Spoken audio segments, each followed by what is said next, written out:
tersebut. Nah, jadi yang menjadi tujuan pembelajaran kita hari ini dengan menggunakan model pembelajaran problem based learning, kalian semua dapat menyelesaikan masalah nyata yang berkaitan dengan penerapan hubungan antara sudut pusat, luas juring, dan panjang busur dengan benar. Misalnya ada contoh, titik A dan B pada lingkaran yang berpusat di O memiliki jari-jari 15 cm dan besar sudut AOB sama dengan 60 derajat. Tentukan panjang busur AB dan luas juring AOB. R-nya itu 15 cm dengan Pi sama dengan, kalau jari-jarinya 15 cm maka Pi-nya berapa? 3,1. Penyelesaiannya kan kita sudah tahu bersama hubungan antara sudut pusat, panjang busur, dan luas juring itu alfa per 360 derajat sama dengan panjang busur per keliling lingkaran. Keliling lingkaran di sini rumusnya 2pi dan sama dengan luas juring per luas lingkaran atau sama dengan pi r pangkat 2. 14 dikali 2 itu berapa? 30. 30 dibagi 6 5. 5 dikali 3,14 hasilnya berapa? Berapa?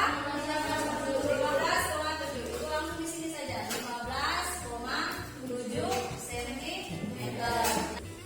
Kita pakai alfa per 360 derajat sama dengan luas juring per luas lingkaran. Terus 17,7 cm persegi. Ingat, perbedaan dari panjang busur, kalau panjang busur satuannya hanya pada cm, kalau luas juring dia harus cm persegi. Sampai sini ada yang mau bertanya? Nah, sekarang kalian akan duduk sesuai dengan kelompok masing-masing. Kelompok A yaitu kelompok yang sudah paham semuanya. Sudah paham kalau ibu kasih soal yang berkaitan dengan kehidupan nyata, kalian bisa menjawabnya.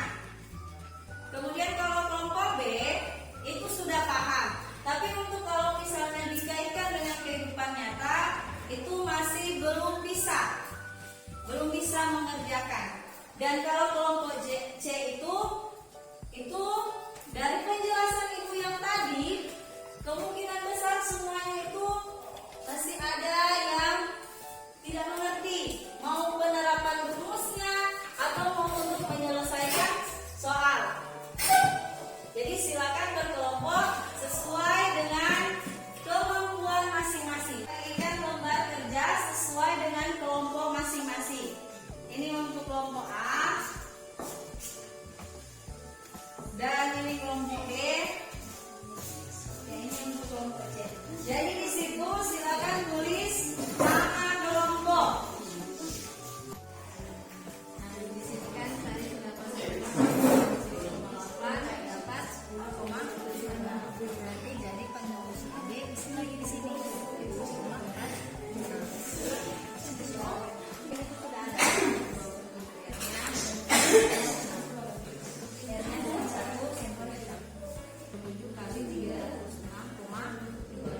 Dapat ini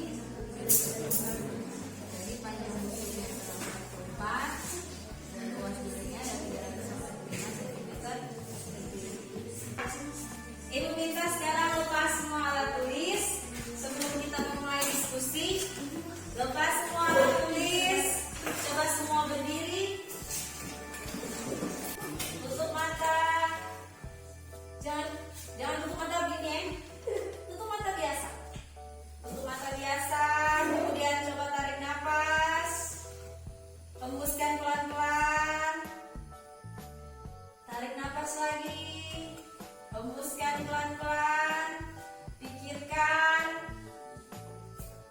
yang menyenangkan, yang buat kalian senang, yang buat kalian rileks. Tarik napas lagi. Lepas pelan-pelan. Coba buka mata. So, tenang. Untuk kita mulai diskusikan, jangan sebentar diskusi tidak tenang lagi. Apalagi tadi baru selesai mengerjakan tugas. Jadi karena semua kelompok telah selesai, Ibu mulai dari kelompok 1 dulu untuk mempresentasikan hasilnya. Dari kelompok 2 dan 3 tolong perhatikan. Pada kelompok 1 akan mempresentasikan hasil kerja kelompok kami.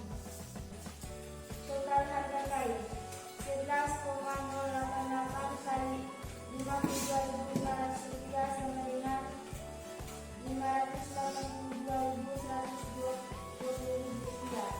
Dari kuasa menentukan sanksi adalah 11,088 meter persegi dan harga sepuluhnya adalah 582.120 rupiah. Presentasi dari kelompok kami, apakah ada pertanyaan dari kelompok B dan C?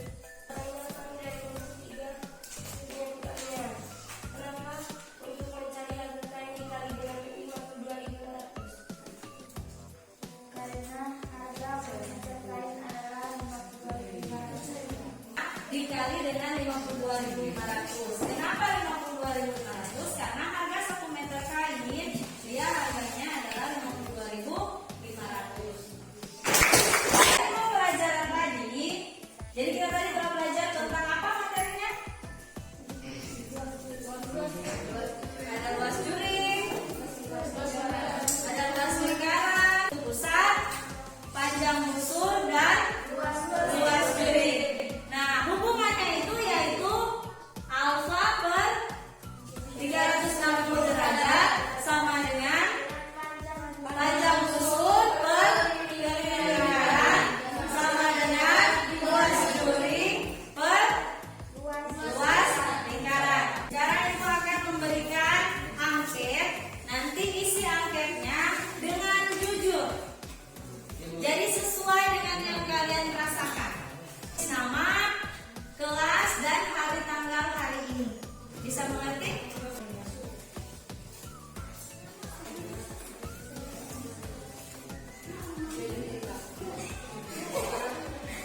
Nah, setelah tadi ada kegiatan diskusi, Ibu mau tanya, bagaimana pembelajaran kita hari ini? Adakah yang kalian rasa susah? Tidak. Bisa bekerja sama dengan kelompok dengan baik? Nah, jangan lupa tetap belajar di rumah. Jangan lupa sekarang karena masih pandemi, tetap jaga jarak, pakai masker, dan jangan lupa cuci tangan. Karena pembelajaran kita telah selesai, kita akhiri dengan doa dan meminta Anton yang untuk pimpin kita dalam doa. Semuanya siap doa, silakan berdiri.